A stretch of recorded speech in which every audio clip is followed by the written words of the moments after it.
హమాస్తో యుద్ధం కారణంగా ఇజ్రాయెల్ నిర్మాణ రంగం తీవ్రంగా దెబ్బతింది. దీంతో వచ్చే వారం రోజుల్లో భారత్ నుంచి సుమారు 10,000 మంది కార్మికులు అక్కడికి వెళ్లనున్నారు. విడతల వారీగా వీరు వస్తారని ఇజ్రాయెల్ బిల్డర్స్ అసోసియేషన్ వర్గాలు తెలిపాయి.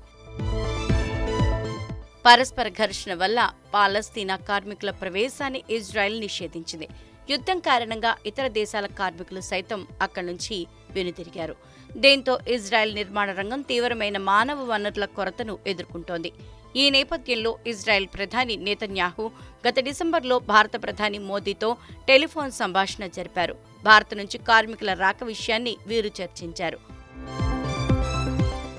ఇజ్రాయెల్లో దాదాపు 18,000 మంది భారతీయులు ఉన్నారు. యుద్ధ సమయంలోనూ వీరు ఆ దేశం విడిచి వెళ్లలేదు.